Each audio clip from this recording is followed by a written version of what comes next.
इस क्वेश्चन में कह रहे हैं force resisting the motion of the car is proportional to square of speed, car speed. यानी रेजिस्टिव फोर्स जो होती है एयर रेजिस्टेंस या फ्रिक्शन सारी की सारी स्पीड के स्क्वायर के प्रोपोर्शनल होती हैं। ये हम हमेशा ही पढ़ते हैं कि रेजिस्टिव फोर्स स्पीड के प्रोपोर्शनल है, यहाँ पे स्क्वायर के साथ बता रहा है। Magnitude of force at a speed of 20 is 800। कहता है कि जब आपकी गाड़ी 20 की स्पीड पे चल रही है तो रेजिस्टिव फोर्स की वैल्यू 800 न्यूटन होगी, ठीक है।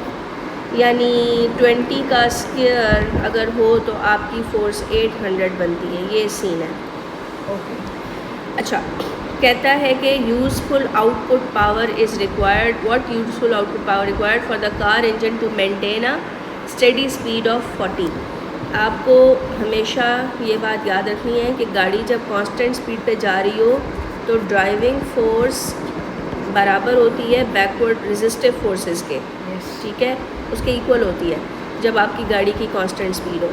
और आपको ये भी पता है कि जब आपने पावर आउटपुट निकालनी होती है तो ड्राइविंग फोर्स जो है वो यूज़ की जाती है।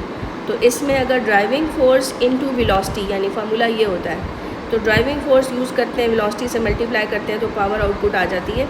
लेकिन यहाँ ड्राइविंग फोर्स की जगह आप रेजिस्टिव फोर्स लगा सकते हैं। लेकिन अब जो गाड़ी की स्पीड है 40 है, तो ये तो मैंने 40 पुट कर देना है, इसकी जगह पे 40 लगा दूँगी, लेकिन इसकी जगह पे जो रेजिस्टिव फोर्स उस वक्त होगी वो नहीं पता।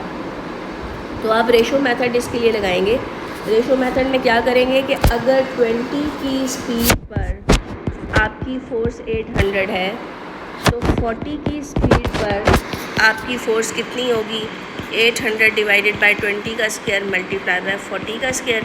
यहाँ से जो भी फोर्स की वैल्यू आएगी वो उधर लगाएंगे, 40 से उसको मल्टीप्लाई करेंगे तो पावर आउटपुट आ जाएगी। ओके, अब ज़रा